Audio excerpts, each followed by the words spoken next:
Ukraine. Hello, everyone. I'm Dan Kleffler in New York. The president spoke more about Russian aggression inside Ukraine during his speech later this morning. Perhaps his toughest language aimed at Moscow amid odd and eventually rejected reports of a ceasefire in Ukraine. So with more, we are bringing in from Tallinn, the capital of Estonia, ABC's Devin Dwyer. Devin, thanks for being with us. Two events so far today for the president. Ukraine certainly at the center of attention in Europe, but the president also making his first remarks about this latest ISIS execution video. How is the White House juggling both of these issues? That's right. Two very big international issues, crises facing this president. He arrived here overnight on Air Force One, and the minute he hit the ground, two big questions posed to him this morning. And those comments you heard and you played there from the president about the death of Steven Sotloff really echoed what he said just a few weeks ago from Martha's Vineyard regarding the death of James Foley. A defiant president vowing to bring those perpetrators, those killers, murderers, brutal murderers to justice, but at the same time exhibiting somewhat of a measured approach to developing a strategy against ISIS, saying again today that it largely remains a regional issue, that he needs to build coalitions in the region to confront that challenge. And at the same time, he's here to do that, build the same sort of thing, build coalitions to confront Vladimir Putin just 600 miles from here in Moscow in his incursions into Ukraine. So what we're really seeing here, Dan, on this trip, 3 days in Europe, this is the first stop, is a test of the Obama doctrine in the face of what many are calling the Putin doctrine. Can President Obama's determination to build coalitions to confront imminent threats really be successful and effective against groups like ISIS and Russian President Vladimir Putin, who really seems to be doing whatever he wants these days in eastern Ukraine? Devin, less than an hour ago, the president had spoke about what was described as an undeniably Russian-led violence in Ukraine. This is what he said.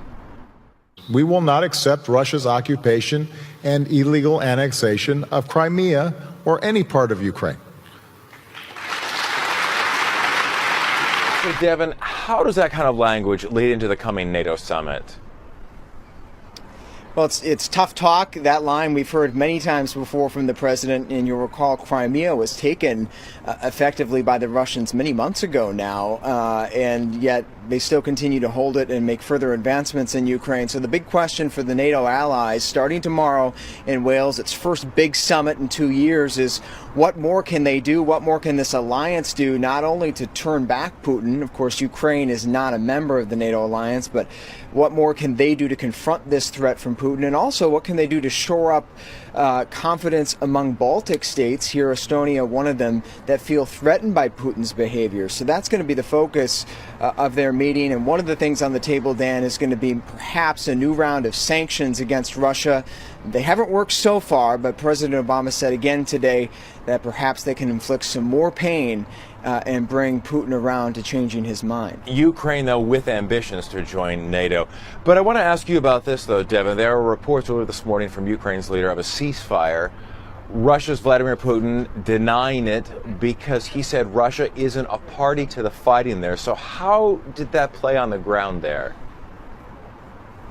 What we heard from President Obama was asked about those conflicting reports this morning at his press conference here, and he took a very cautious, skeptical stance. We've heard about these talks and discussions and proposals for many weeks now, and so this latest bout of reports is being met with great skepticism here. The president saying he saw the wires, but is not ready to declare any victory until he sees proof on the ground. And indeed, as you mentioned, President Putin's spokesman kind of walked back some of these reports already, saying that perhaps steps are in place to begin to talk about a ceasefire, while at the same time denying any role in eastern Ukraine. So it's a complicated situation, one that has a lot of people, I think, around the world kind of confused and perplexed. There's a lot of gamesmanship going on here.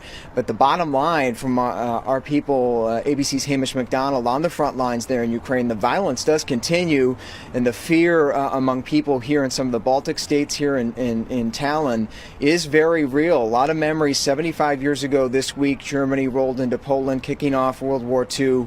there is a real angst here that at any moment Putin could perpetrate something like that again. Switching from Ukraine to ISIS, there's tough language from the president again, but he seemed to keep the idea of an all-out war somewhat at arm's length. How are the leaders there reading those remarks?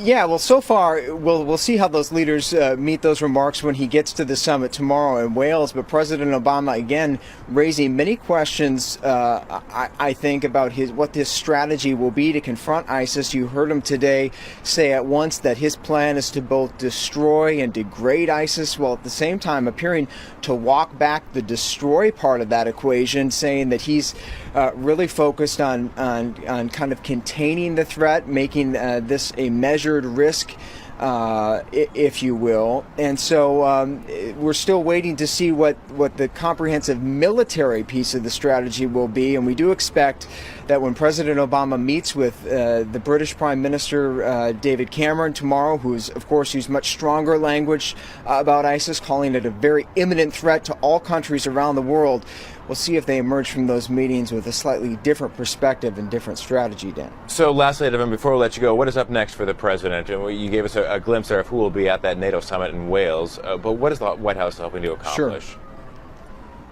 Well, it's been a whirlwind visit here. He's not even going to spend 24 hours here. Flew overnight. We were on board the plane. He landed, has been off to the races, meeting with several Baltic presidents, just gave a speech to 1,500 students and political leaders. He's off to meet with American troops and Estonian troops at a base here.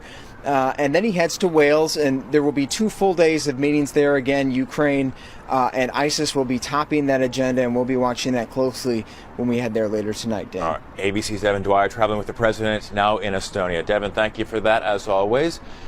And, of course, you can keep up with the story in real time by downloading